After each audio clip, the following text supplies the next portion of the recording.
जय हिंद दोस्तों, एक बार फिर से स्वागत है आपका हमारे चैनल HPGK53 के इस वीडियो में। तो आज हम डिस्कस करेंगे हिमाचल प्रदेश सुपर 20 सीरीज़ का ये 14th पार्ट। इससे पहले हमने 13 पार्ट जो है वो अपलोड किए हुए हैं। अगर आपने वो वीडियो नहीं देखे हुए हैं तो उन वीडियो को भी ज़रूर देखिएगा। और इस वीडियो की जो PDF फाइल है वो आपको हमारे टेलीग्राम चैनल पर मिल जाएगी। तो चलते हैं हम अपने पहले प्रश्न की ओर। तो हमारा पहला प्रश्न है कि 1948 में जब हिमाचल प्रदेश का गठन हुआ था तब कौन सा जिला क्षेत्रफल के हिसाब से सबसे बड़ा था। आपके ऑप्शन है मंडी, महासू, सिरमौर या चंबा। तो देखिए, जैसे कि सबको पता होगा कि 15 अप्रैल 1948 को पहाड़ी क्षेत्र की 30 जो छोटी बड़ी रियासतें थी उनको विलय करके एक पहाड़ी रियासत थी उसको बनाया हुआ था, पहाड़ी प्रांत बनाया हुआ था हिमाचल प्रदेश, जिसका नाम था। ठीक है। और जो हिमाचल प्रदेश था 1948 में इसके 4 ज़िले होते थे, मंडी, महासू, सिरमौर और चंबा। देखिए, जो ये सिरमौर महासू था, जो शिमला हिल स्टेट की जो 26 छोटी बड़ी रियासतें थी उनको मिला के इसका गठन किया हुआ था। ठीक है। और मंडी और सुकेत रियासत को मिला के मंडी ज़िले का गठन किया हुआ था। और चंबा जो है, चंबा रियासत से चंबा और सिरमौर रियासत से सिरमौर ज़िले का गठन हुआ था। तो देखिए, इसमें से जो सबसे बड़ा ज़िला था क्षेत्रफल के हिसाब से वो था महासू ज़िला था। ऑप्शन बी इसका करेक्ट ऑप्शन होगा। ठीक है। महासू ज़िले की जो 26 रियासतों को मिला के इनकी जो है वो 11 तहसीलें जो है बनाई हुई थी।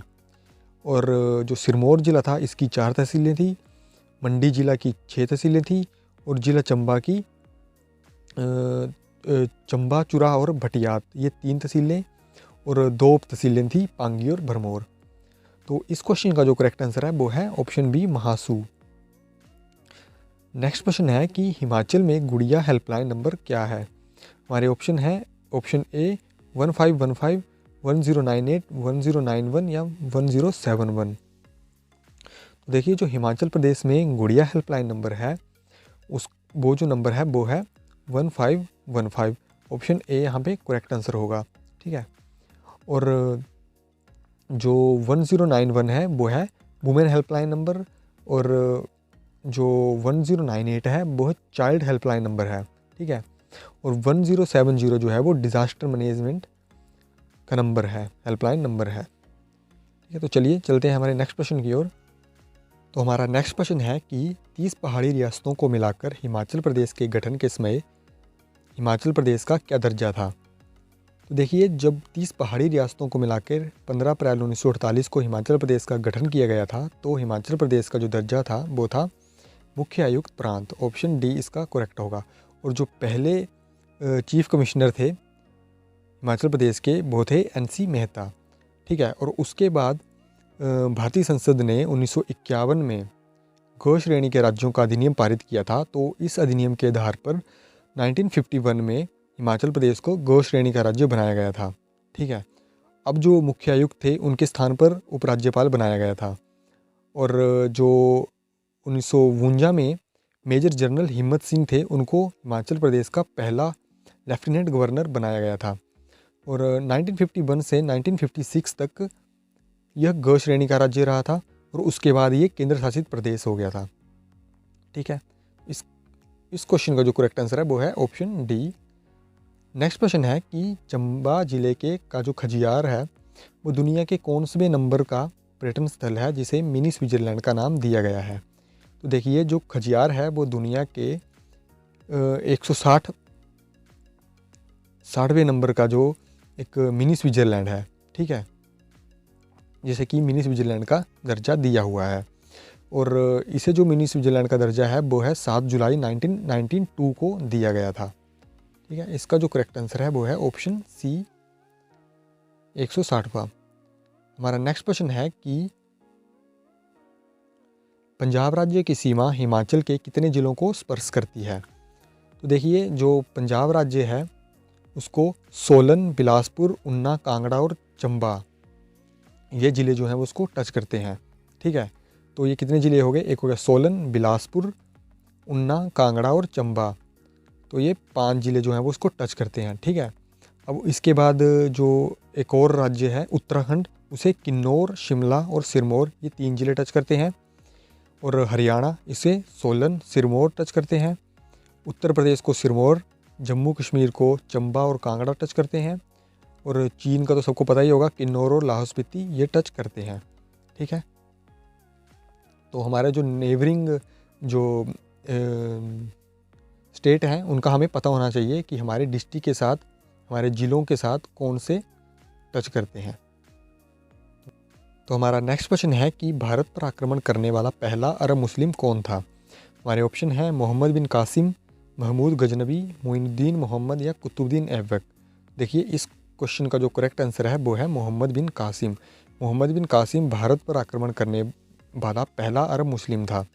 इसने सुल्तान ब सिंध को 712 ईस्वी में जीत लिया था। ठीक है, और भारत पर प्रथम जो तुर्क आक्रमण था वो 986 में जो गजनी के शासक थे सुबुक्तुगीन, उन्होंने किया था।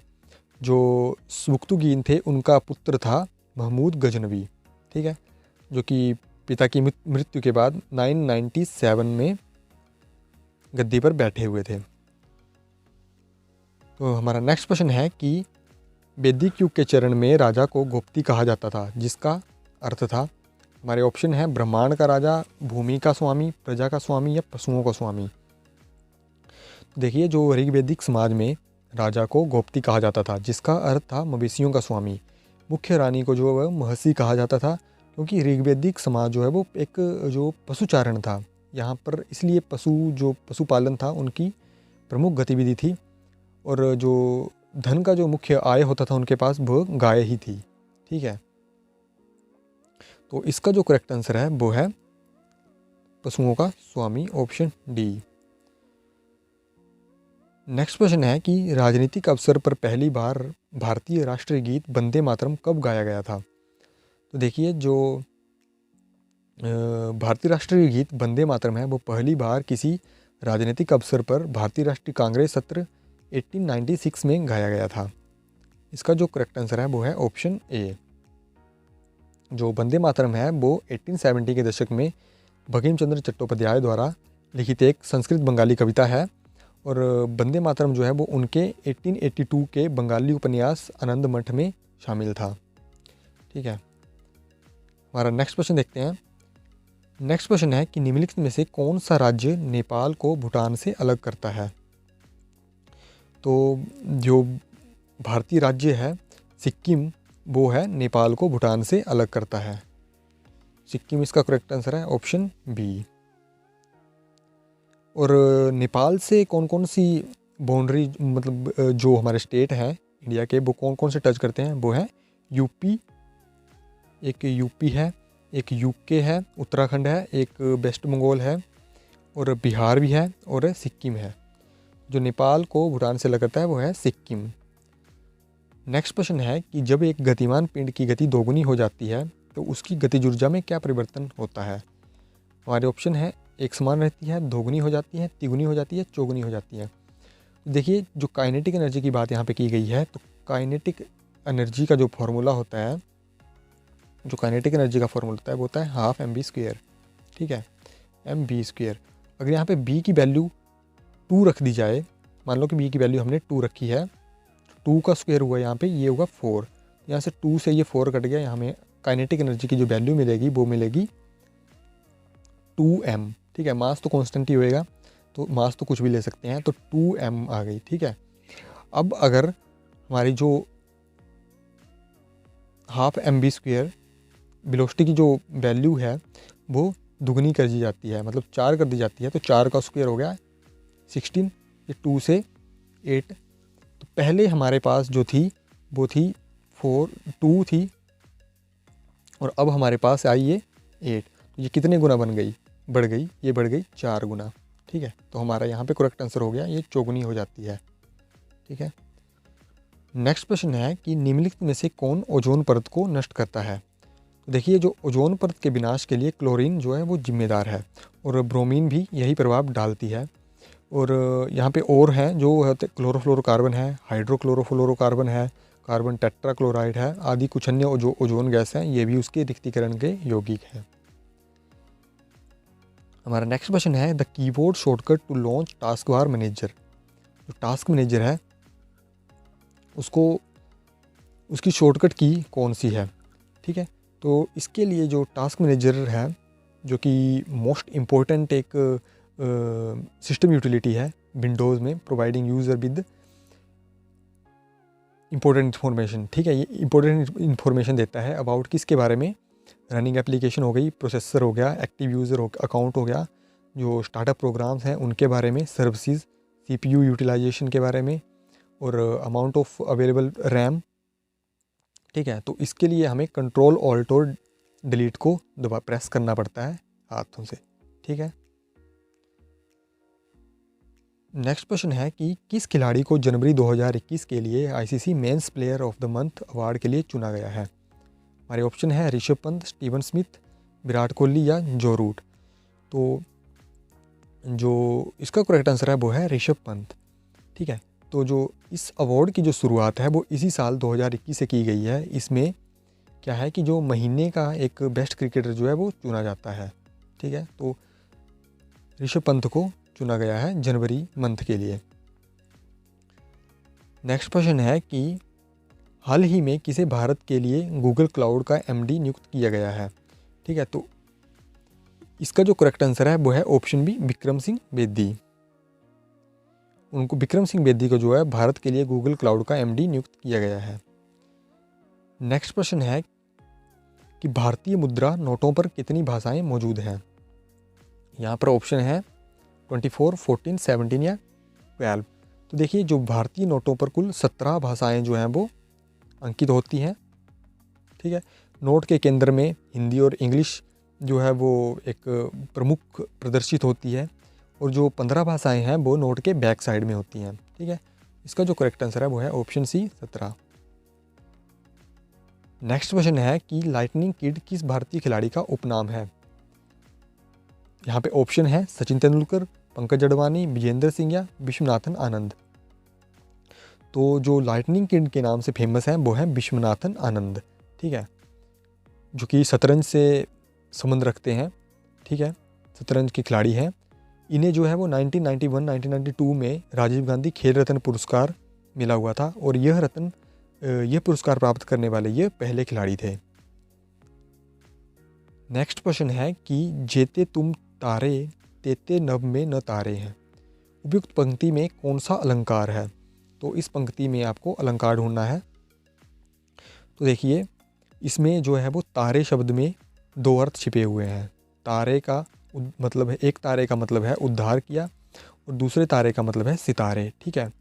तो यह जो है वो यमक अलंकार है, और जब एक शब्द का प्रयोग दो बार होता है और दोनों बार उसके अर्थ अलग अलग होते हैं तो वहाँ पे यमक अलंकार होता है। ये याद रखने वाली बात है, ठीक है। नेक्स्ट क्वेश्चन है कि धर्माधर्म में कौन सा समास है। यहाँ पर ऑप्शन है द्वंद्व समास, कर्मधारय, बहुव्रीहि या द्विगु। देखिए इसमें जो है वो द्वंद्व समास है। जिस भी समास के दोनों पद प्रधान होते हैं वह द्वंद्व समास कहलाता है, और इसका विग्रह करने पर अथवा या एवं आए उसको द्वंद्व समास बोलते हैं। धर्म और धर्म जैसे ये रिपीट कर रहा है तो ये द्वंद्व समास है। नेक्स्ट क्वेश्चन है एक मैथमेटिक्स से संबंधित प्रश्न है कि 666 डिवाइडेड बाई 6 डिवाइडेड बाई 3 का मान किसके बराबर है। तो ये बहुत ही इजी प्रश्न है। आपको इसका जो आंसर है वो कमेंट बॉक्स में टाइप करके बताना है कि इसका क्या आंसर होगा, ठीक है। हमारा नेक्स्ट क्वेश्चन है 2⁻1/3, 3⁻1/2, एक 1 है और एक 5⁻1/6 है। तो देखिए इसमें सबसे बड़ी संख्या निकालनी है कि इसमें सबसे बड़ी संख्या कौन है, ठीक है। तो यहाँ पे देखिए इसको क्वेश्चन को कैसे हल किया जाता है। देखिए सबसे पहले जो पावर है, ये सभी जो पावर्स हैं इन सभी वैल्यूज़ में पावर जो है वो सेम करनी होती है। तो सेम कैसे होंगी पावर, तो पावर सेम होंगी जब इन जो 2⁻1/3 है और 3⁻1/2 है, 1⁻1 है, 5⁻1/6 है, इसकी जो पावर है इनको इसका एलसीएम लेंगे, ठीक है। तो हमने एलसीएम लिया 3 to 6 का, तो हमारे पास एलसीएम आया इसका 6। अब जो ये 6 है इसको मल्टीप्लाई और डिवाइड कर दिया हर एक वैल्यू के साथ, वैल्यू की पावर के साथ, ठीक है। तो हमारे पास ये वैल्यू आ गई 2⁻2/6। यहाँ पे 3^3/6, यहाँ पे 1^1/6, यहाँ पे आ गई 5^1/6। ठीक है, इसके बाद इसको शॉर्ट करने के लिए हमने ये इसको ऐसे कैसे लिखा है, ये लिखा है 2^2, इसको ऐसे लिख सकते हैं ना 2^2 और 2 × 1/6। ठीक है, तो ये 2 को हमने मतलब ओपन कर दिया तो ये बन गया 4 1/6। यहाँ पे भी वैसे ही 3 को 3 बार मल्टीप्लाई किया तो 27 आ गया। यहाँ पे 1 है तो 1 नहीं है, और 5 को 1 है तो 1 से ही करेंगे। तो यहाँ पे सबसे बड़ी वैल्यू किसकी आएगी, तो यहाँ पे सबसे जो बड़ी वैल्यू है वो है ये 27 1/6। तो यहाँ पे हमारा ऑप्शन जो है वो कौन सा, ऑप्शन बी यहाँ पे करेक्ट आंसर हो गया। तो वीडियो को पूरा देखने के लिए बहुत बहुत धन्यवाद। इस वीडियो को ज़्यादा से ज़्यादा शेयर करें, वीडियो को लाइक करें और चैनल को सब्सक्राइब ज़रूर करें। और आने वाली वीडियोस के लिए जो यूट्यूब चैनल के जो बेल आइकन होता है उसको ज़रूर दबाएं। अभी के लिए धन्यवाद।